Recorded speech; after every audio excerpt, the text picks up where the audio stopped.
Dios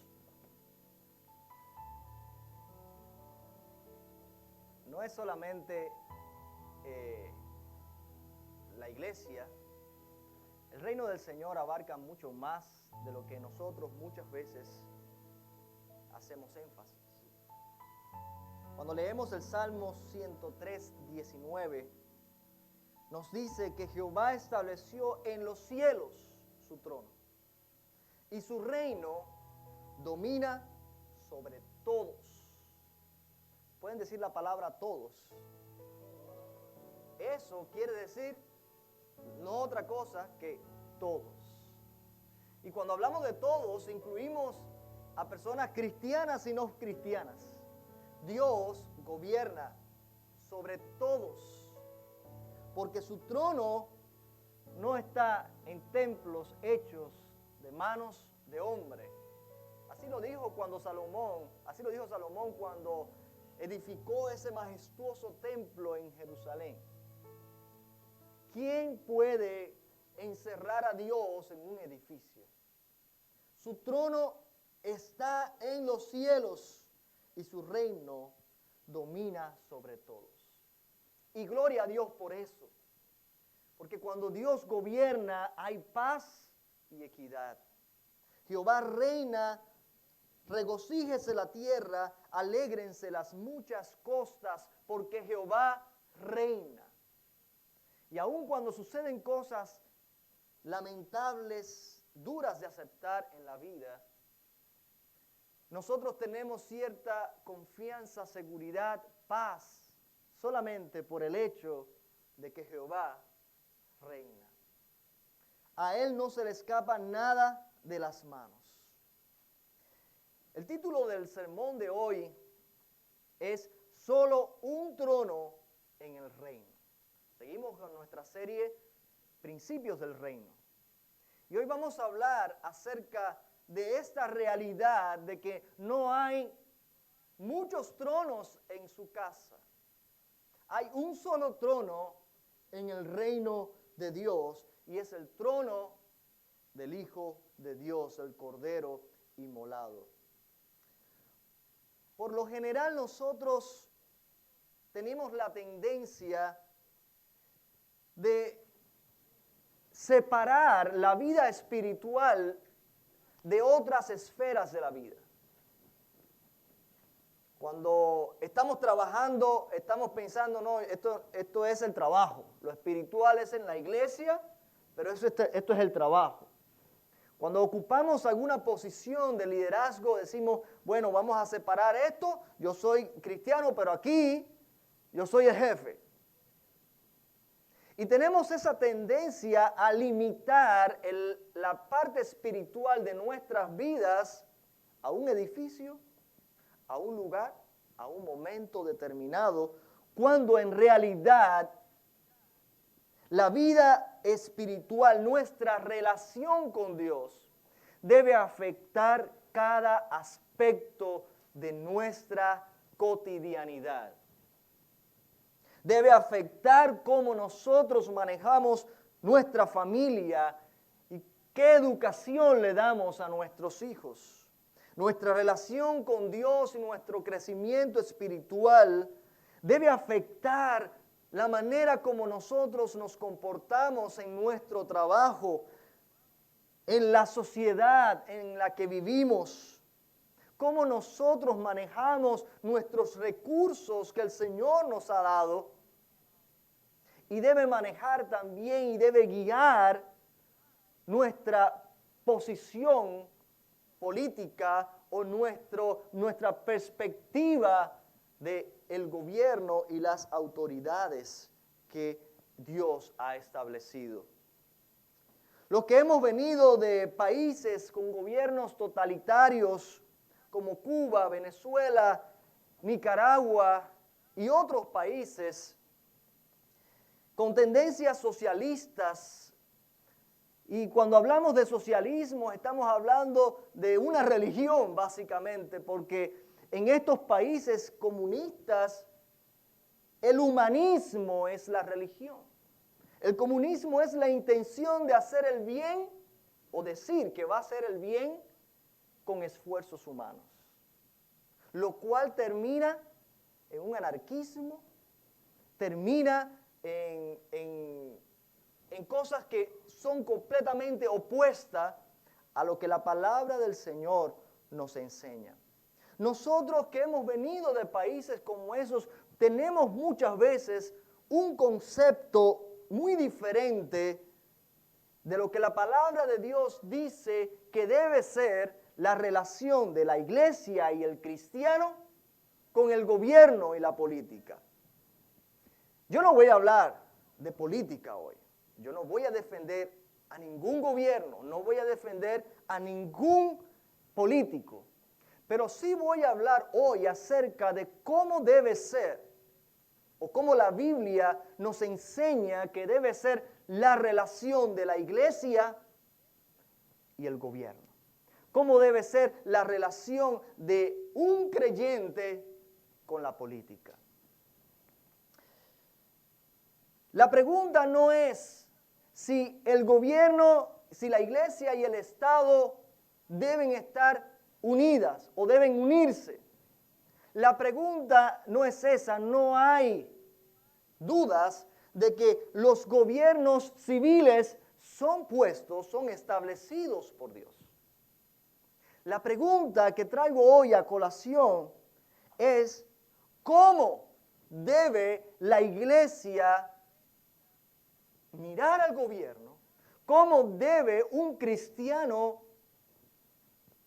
conducirse en su área política y su deber cívico en el lugar donde Dios les ha puesto?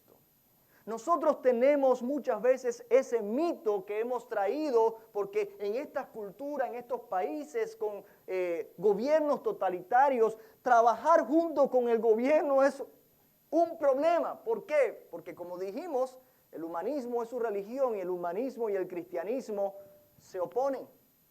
Entonces, mi perspectiva, mi idea de la unión hasta cierto punto, no unión de que vamos a estar juntos y vamos a hacer, no. Hay ciertos lazos que nos unen, trae un poquito de malestar a mi vida, a mi pensamiento. ¿Por qué? Porque yo me imagino allá colaborando con el gobierno, que es un gobierno totalitario, humanista, y que promueve cosas que la palabra de Dios no aprueba. Sin embargo, estamos aquí en un país donde se dice que es un país libre, donde se aboga por la libertad y se trata de que todos tengamos libertades en todas las áreas. Sin embargo, seguimos muchas veces con el mito de que la iglesia y el Estado, el cristiano y la política son enemigos, lo cual no es lo que la palabra del Señor nos muestra. Los mitos pueden llevarnos a consecuencias lamentables.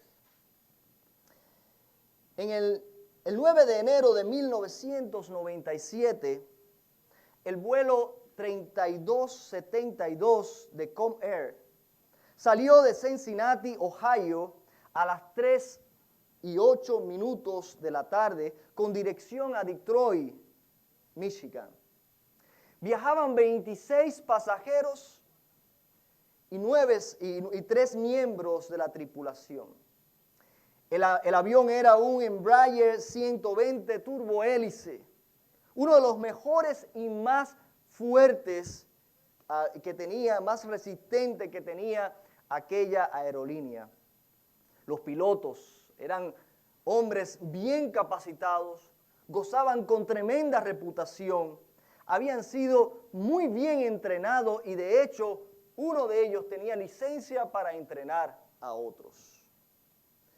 Cuando se preparaban ya para el aterrizaje cerca de Detroit, el avión comenzó a inclinarse hacia la izquierda y aun cuando los pilotos hicieron todo lo posible para recuperar el control, fue lamentable el hecho de que ese avión se estrellara cerca de una comunidad allí en Detroit. el avión perdió el control completamente y cayó de picada y todos murieron. Los investigadores se dieron entonces la tarea a descubrir las causas de esta catástrofe que cobró 29 vidas. Luego de un largo y exhaustivo examen de las partes, de los restos del avión, se dieron cuenta de que no pudieron determinar, que el avión hubiese tenido algún desperfecto.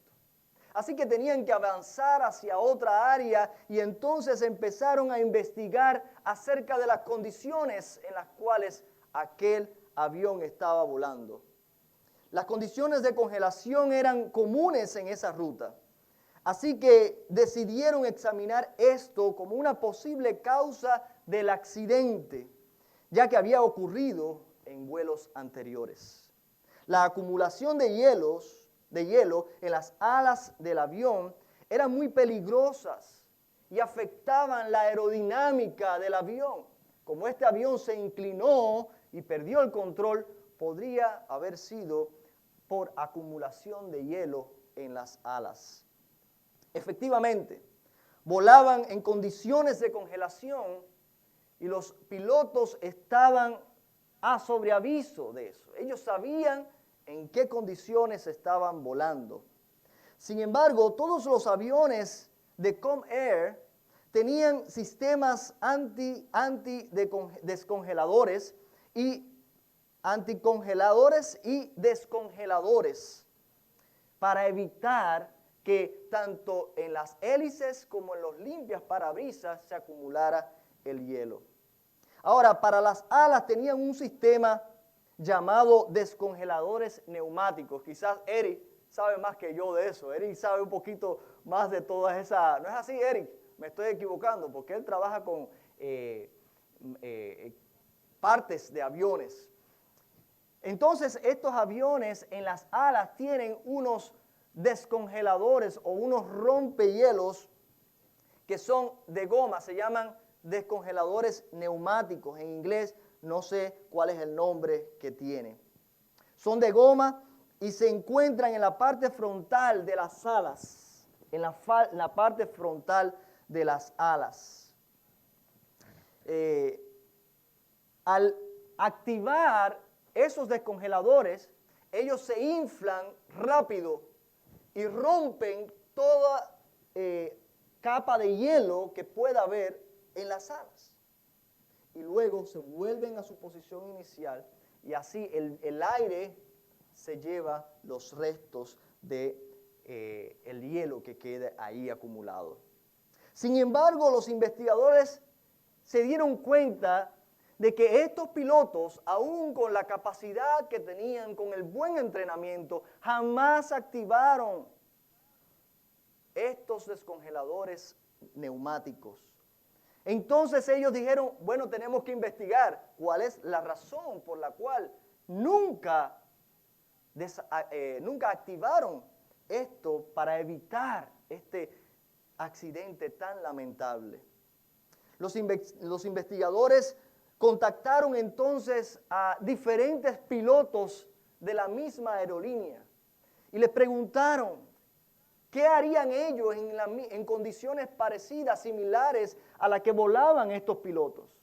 Y ellos dijeron, nosotros esperaríamos a que la capa de hielo fuera de medio a 1 centímetro de ancho, de profundidad. Ellos se quedaron asombrados con eso. Y enseguida empezaron a buscar en los manuales de vuelo de Comair y de el fabricante del avión. Y se dieron cuenta que había una gran diferencia. El fabricante del avión decía que en el mismo momento cuando apareciera señal de hielo, debían activar los descongeladores neumáticos. Sin embargo, la aerolínea Comair decía que debían esperar hasta 1 centímetro para activar esos descongeladores. ¿Por qué razón? Siguieron investigando y se dieron cuenta que modelos anteriores de aviones tenían el sistema un poquito diferente. Esos descongeladores neumáticos estaban ahí, se activaban, pero se inflaban y se desinflaban muy lentamente. Y ellos habían instruido a sus pilotos no activarlo tan pronto porque podía correr el riesgo de que cuando se inflaran se volviera a acumular hielo sobre la parte inflada y luego echara a perder o ya dejara de funcionar ese sistema.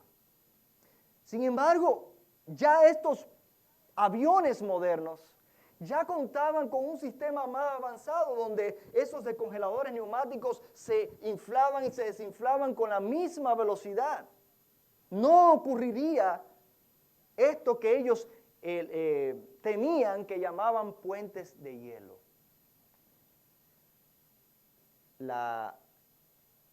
El fabricante había cambiado las instrucciones en el manual. La FAA, la Federación de Aviación, que es la que regula cómo debe volarse, qué leyes deben establecerse de una manera estándar para todas las aerolíneas, lo aprobó el cambio del fabricante, pero nunca impuso esa ley a las aerolíneas para que cambiaran también sus manuales. Estamos hablando de un mito que cobró la vida de 29 personas y antes de ellos habían ocurrido alrededor de 6 accidentes o 6 pérdidas de control sin accidente en 8 años antes de que ocurriera esto. Tenían tiempo suficiente para evitar esta catástrofe, pero no dieron el paso de romper con ese mito. Un mito que distaba mucho de la realidad. Muchas veces un mito puede llevarnos a nosotros a una catástrofe. En nuestra vida, en nuestra familia y también en la comunidad y en la sociedad donde nosotros vivimos. Donde quiera que nosotros estamos llamados a ser sal y luz. Y uno no es luz solamente donde hay luz, uno es luz más aún donde están las tinieblas. Hemos por años y años dicho a la iglesia y a los cristianos, no se metan ahí, no vengan acá, no hagan esto. Únete solamente o relaciónate solamente con aquellos que son cristianos. No te mezcles con aquellos que piensan cosas que van en contra de la palabra del Señor. Sin embargo, es ahí donde debemos estar. Jesús mismo dijo, yo no he venido a curar a los que están sanos. Yo he venido a sanar a los enfermos. Y las puertas del Hades no prevalecerán contra la iglesia porque la iglesia está invadiendo el Hades. No el Hades, a la iglesia. Tenemos que cambiar esa mentalidad y ese mito porque tenemos mucho lugar donde influir. Tenemos mucho lugar donde impactar con nuestro modelo de vida de acuerdo a las Escrituras. Nuestros hijos, aun cuando nosotros somos cristianos, crecen en este país repitiendo cada mañana en la escuela the pledge to the flag of the United States of America. Ellos dicen toda la mañana, I pledge allegiance to the flag of the United States of America and to the republic for which I stand. One nation under God, indivisible, with liberty and justice for all. Todos los días ellos lo repiten. Prometo fidelidad a la bandera de los Estados Unidos de América y a la república a la cual yo estoy dispuesto a defender. Una nación bajo Dios, con libertad y justicia para todos. La Biblia nos enseña que nosotros debemos honrar no solamente a los gobernantes que Él ha establecido, sino que debemos honrar al país donde Él nos ha puesto. Eso no tiene discusión. Por eso hago la pregunta otra vez. ¿Debe la iglesia unirse al gobierno o a la política en algún aspecto, en algún sentido? ¿Deben haber alianzas? La respuesta es sí. Y después, más adelante, les digo cómo y por qué. La cuestión es, ¿cómo lo hacemos? ¿Cómo sucede eso? Sin que nosotros renunciemos ni negociemos los valores que se nos han dado a través de la palabra del Señor. Todos estamos de acuerdo que está mal permitir que la iglesia sea dividida por la política. Y esto sucede cuando posiciones políticas se ponen por encima de la agenda del reino. Por eso es que estamos hablando de principios del reino, porque usted y yo podemos ser ciudadanos cubanos, nicaragüenses, hondureños, de donde sea que hayamos venido, incluso ciudadanos americanos. Pero nuestra primera ciudadanía es la de los cielos. Así que cuando aún usted pledge allegiance to the country where you are, aun cuando tú prometas fidelidad a este país, tu mayor fidelidad no es a ningún gobierno humano, sino primeramente a Dios, que es el Rey y gobierna sobre todo el universo. A Él nos debemos nosotros. Este tema es un poco controversial. Es un poco difícil de expresar porque desde que uno habla y uno escucha a los políticos, uno está tan hastiado de tanta política y de tanta corrupción que uno no quisiera en la iglesia escuchar hablar de este tema. Pero es importante que nosotros dejemos claro, que nosotros estemos claros en cuál debe ser nuestra posición. No dejar a los hermanos con duda y porque el pastor no habla de eso, porque es un tabú y es un mito. Vamos a romper con los mitos y vamos a disfrutar de la libertad de ser lo que Dios quiere que nosotros seamos y de conducirnos de la manera como Él quiere que lo hagamos. Vamos a leer Ezequiel capítulo 43. Pueden buscar la palabra del Señor.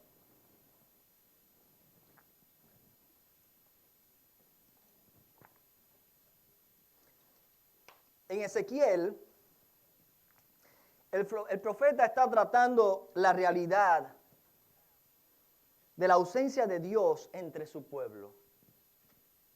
La presencia de Dios ya no estaba en el templo. Se había ido. Habían construido un templo maravilloso para Dios, pero ya Dios no estaba allí. En el capítulo 43, la presencia de Dios estaba por regresar y Dios le da una visión al profeta. Es por eso que el profeta recibe esta visión y resalta no solamente el hecho de que Dios estaba por regresar al templo, su presencia volvería al templo, sino que también resalta la realidad, el hecho de por qué Dios se había ido del templo. Y leo en el capítulo 43, versículo 7. El Señor me dijo, hijo de hombre, estoy leyendo en la Nueva Traducción Viviente porque usa términos un poquito más claros para nosotros, pero puede seguirla ahí. El Señor me dijo, hijo de hombre, este es el lugar de mi trono. Este es el lugar de mi trono.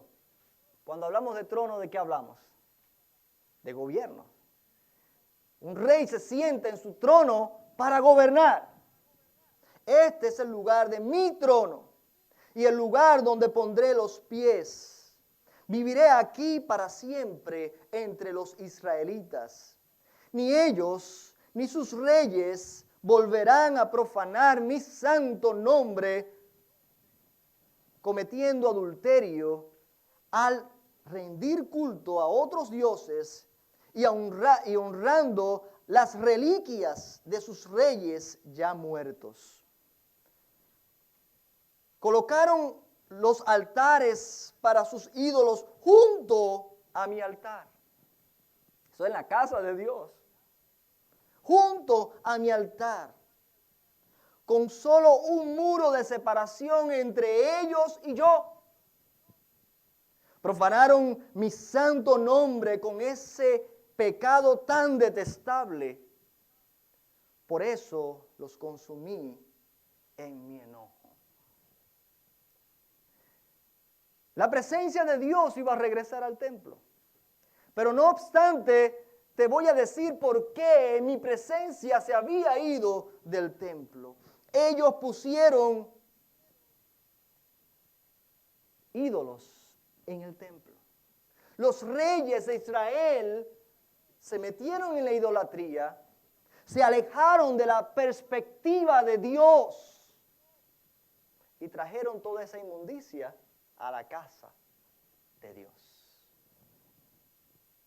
En otras palabras, el pueblo le permitió a los reyes, los sacerdotes le permitieron a sus reyes traer al templo sus ídolos y colocarlos en el templo con solamente una pared de división al altar de Dios. En otras palabras, colocaron sus tronos al lado del trono de Dios.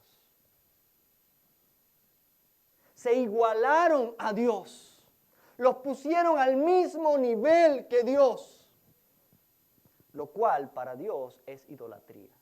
Toda cosa que usted ponga al mismo nivel o superior a Dios se constituye idolatría. En otras palabras, los israelitas estaban tratando a los reyes como a dioses. Los reyes trajeron sus dioses, sus ídolos, y se pusieron en la misma altura de Dios. Cuando nosotros somos idólatras es que estamos tratando de ocupar el lugar de Dios. Y es por eso que Dios dice, hijo de hombre, este es el lugar de mi trono. Dios no entra en negociaciones, Dios no comparte su gloria con ningún ser humano. Y ellos trajeron sus cosas del mundo, su ideología, su sistema, su perspectiva, alejada de Dios, alejada de los preceptos de Dios. Los trajeron al templo y dijeron, esto está a la misma altura, lo cual era abominación. Esto ilustra claramente la ilegítima relación que existe en muchos lugares entre la iglesia y el Estado. Esto está incorrecto. Cuando usted trae la perspectiva de gobernadores, de personas que piensan y hablan y dictan, y usted está como un perrito sato detrás de ellos y trae toda esa inmundicia a la casa del Señor, provocando división, eso está mal. Porque nosotros respondemos a un rey y a la agenda de su reino. En el templo estaba el trono de Dios, desde donde Dios gobernaba. Dios les estaba diciendo, no traigas a mi casa otros reyes que reten, contradigan o invaliden mi trono. Porque este es el lugar de mi trono. Esta es mi casa y en mi casa mando yo. La realidad es que nunca existirá separación entre Dios y el gobierno. Dios es el que pone y quita reyes. Es Dios quien establece los gobiernos y las instituciones. Es Dios el que los establece y los gobierna. Dios no está en contra del gobierno. Grábense esto. El gobierno no es nuestro enemigo. Dios no está en contra del gobierno.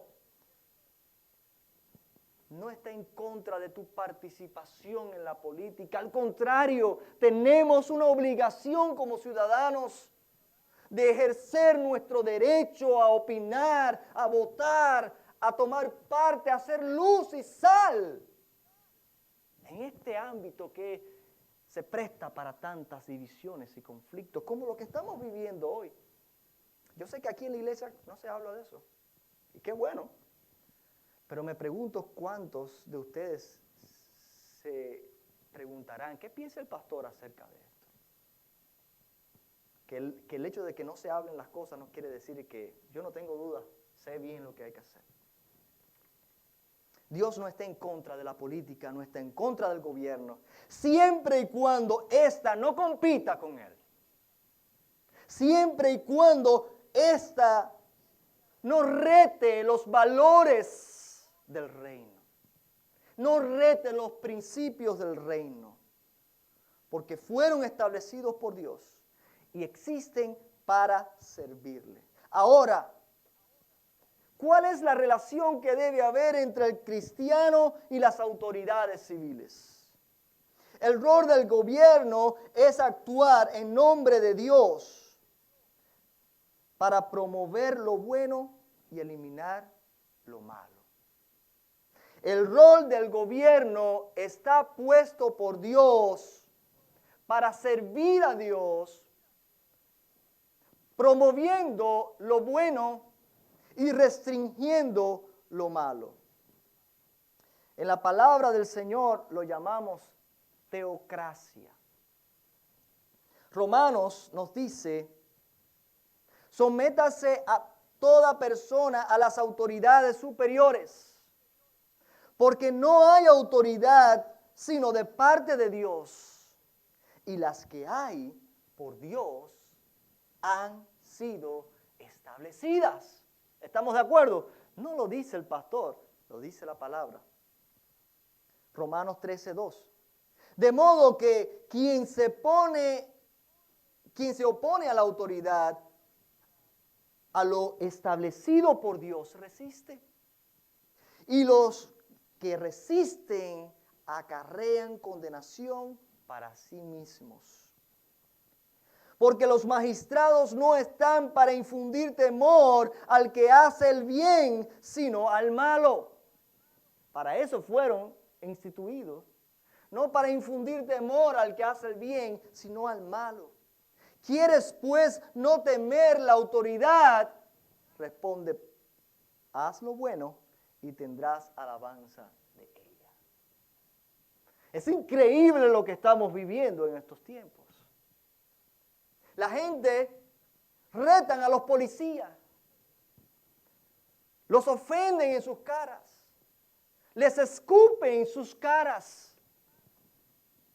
En otros casos, hasta han disparado y han matado a oficiales, autoridades que Dios ha establecido no para infundir temor, sino para proteger y promover el bien. Eso es inaceptable y como iglesia estamos firmes y aclaramos que si no les enseñamos a nuestros hijos a respetar a las autoridades, nuestros propios hijos terminarán pateándonos a nosotros, como mismo hacen afuera. Si no son capaces de respetar a un policía, a una maestra, a un maestro, a alguien que está en autoridad, ¿qué esperanza tenemos en este mundo? Las autoridades, sean cual sea, son establecidas por Dios para promover el bien. Son siervos de Dios. Dios los ha puesto para que les sirvan a Él. Versículo 4. Porque es servidor de Dios para tu bien, para tu bien. Dios los estableció y ellos sirven a Dios para tu bien. Pero si haces lo malo, teme, porque no en vano lleva la espada, pues es servidor de Dios, vengador para castigar al que hace lo malo.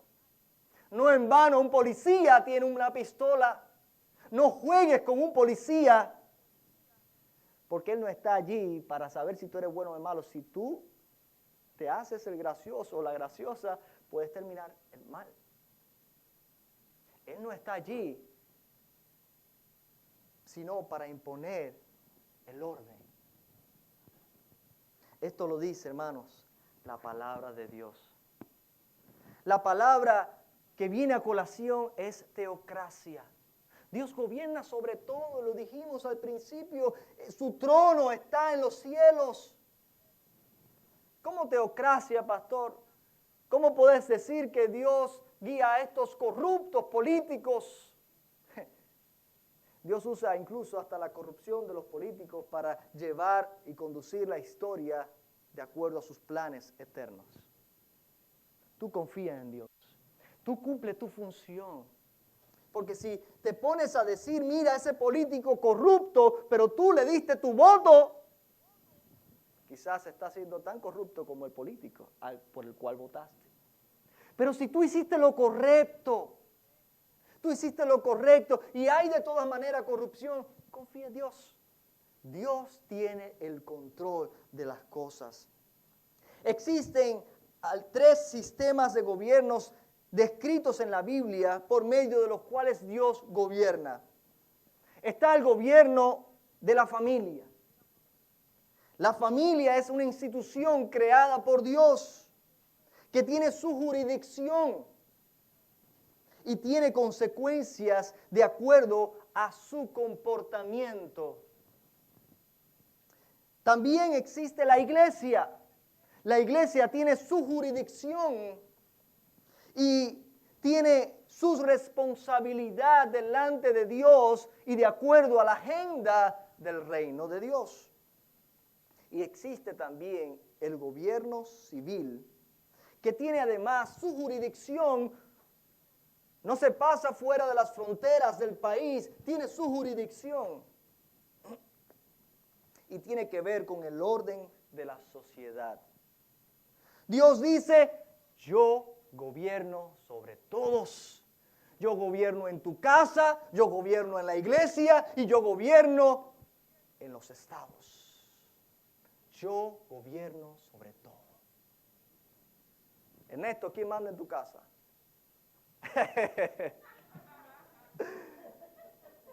Eric, ¿quién manda en tu casa? Más o menos yo. No porque mande su mujer, porque Dios es la cabeza. Yo puedo ser el pastor de la iglesia, pero Dios es el pastor de los pastores. Yo puedo ser el pastor y el sacerdote de mi hogar, pero Jesucristo es el sumo sacerdote. Puede estar el presidente de los Estados Unidos, pero Dios es el Rey de reyes y Señor de señores. ¿Cuántos dicen amén? Dios gobierna sobre todos. ¿Por qué tanta discusión? ¿Por qué tantas divisiones? ¿Por qué tanto pleito si al final es Dios quien dice la última palabra? Nos comportamos como niños infantiles y negamos la fe. Cuando dejamos que la política entre a la iglesia y ponga su trono al lado del trono de Dios. Ahora, ninguna de estas instituciones le dice a Dios lo que debe hacer. Dios establece estas instituciones, establece la familia, establece la iglesia, establece el Estado, el gobierno civil. Pero ninguno de ellos le dice a Dios cómo hacer. Dios le ha dado instrucciones a la familia cómo debe conducirse.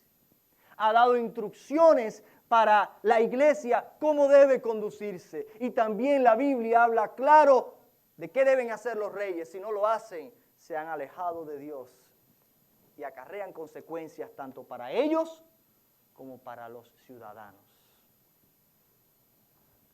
La iglesia y la política. Qué feo suena. Qué poco común, porque no se habla de esto.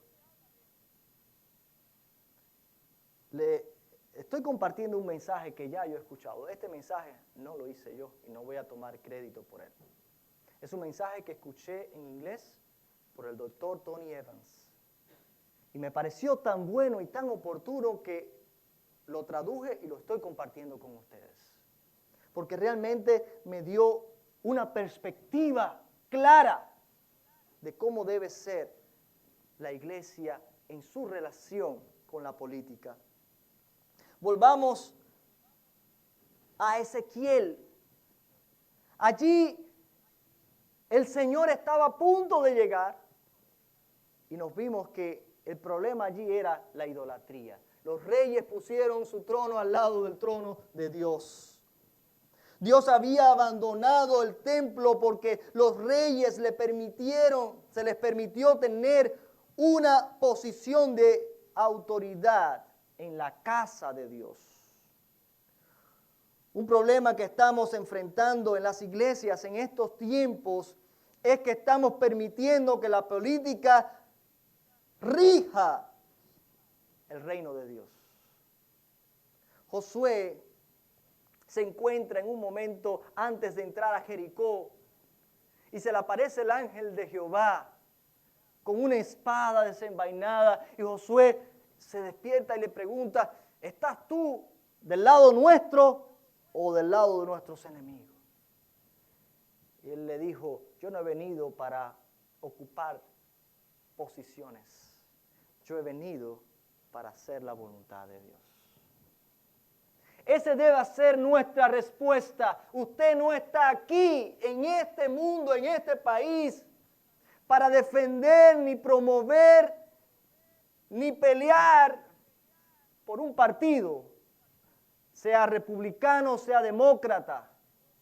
Usted está aquí para hacer avanzar la agenda del reino. Y sepan, yo tengo mi posición. Yo no estoy diciendo que yo no tenga mi posición.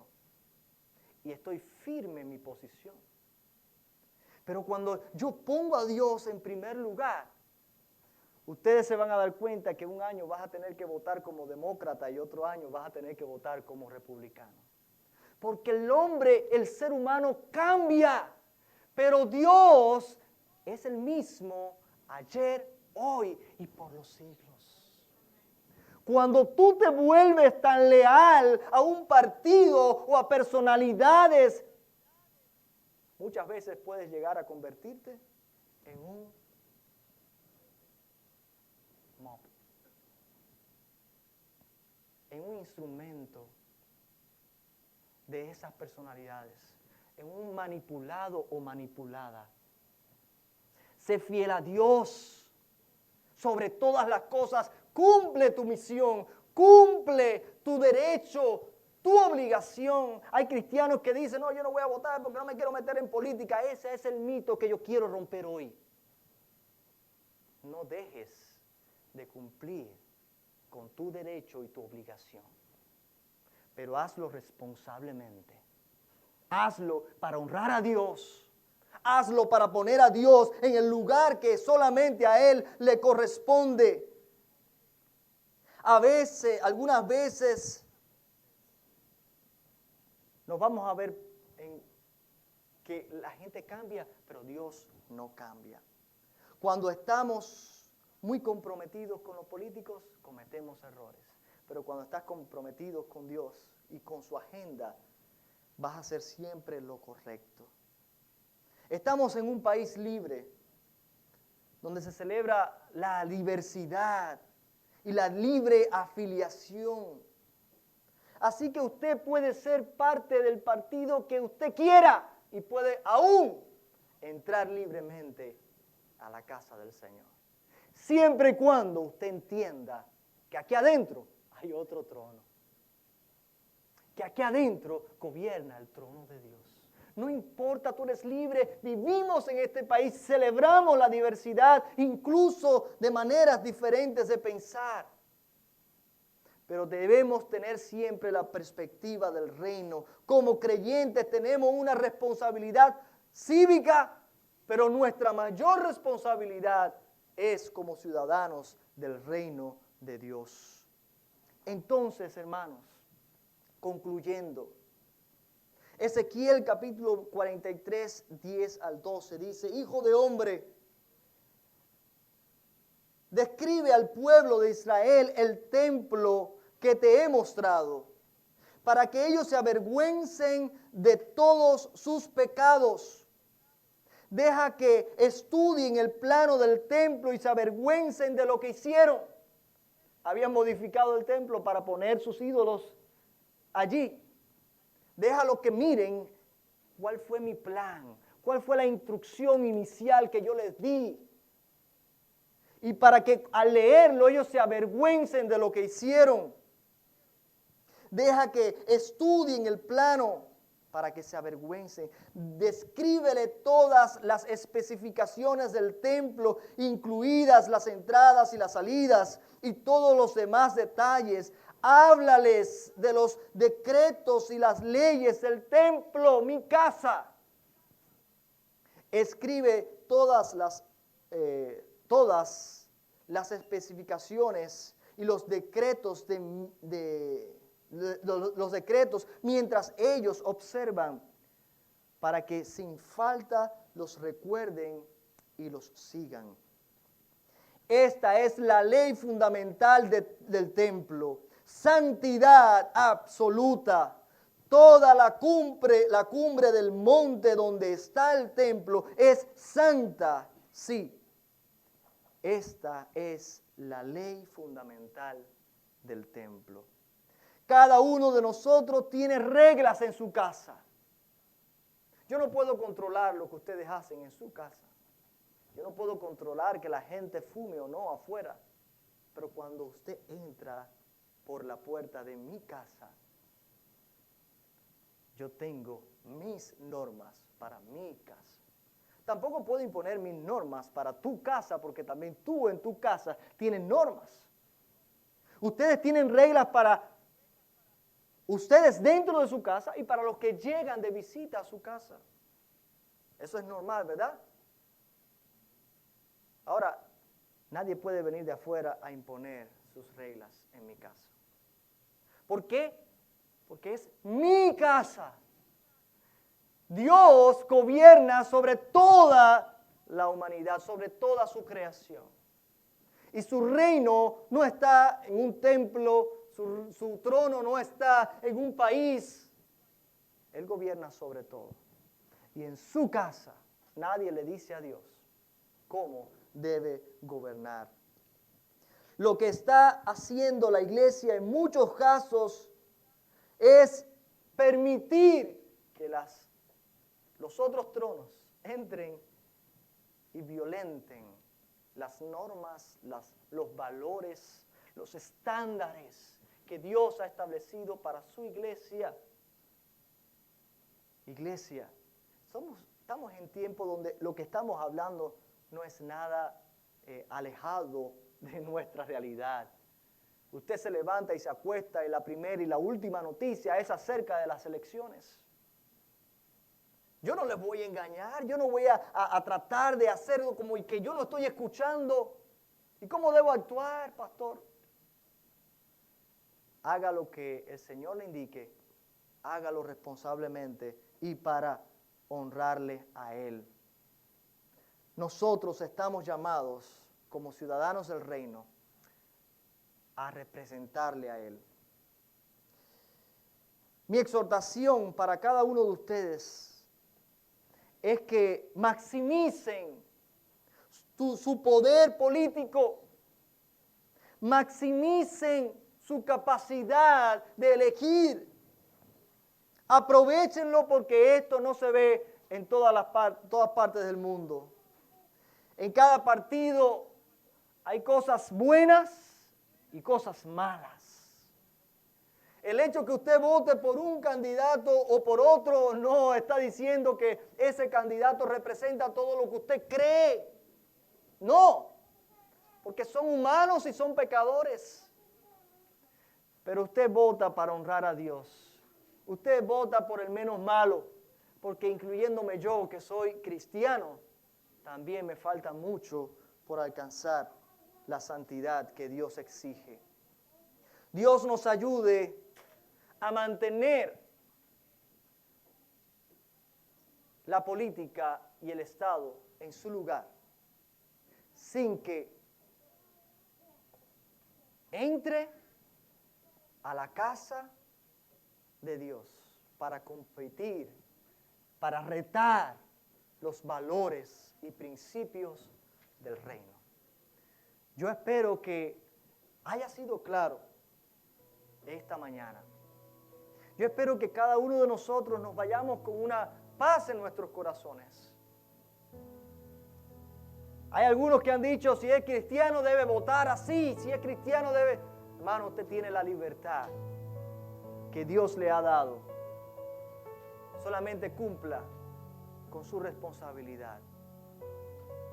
Piense que en el presente hoy usted puede hacer un impacto que quizás mañana sea muy tarde. Si usted tiene la posibilidad de votar porque es ciudadano o ciudadana, Dios te ha dado ese privilegio. Hazlo. Hazlo para honrar a Dios. Y que cualquier diferencia entre usted y su hermano que está a su lado no haga que la iglesia pierda la visión de lo que es más importante. Porque debemos tener claro que sobre todas las cosas nosotros respondemos al Rey de Reyes y Señor de Señores. Y su agenda es nuestra prioridad. Que el Señor les bendiga.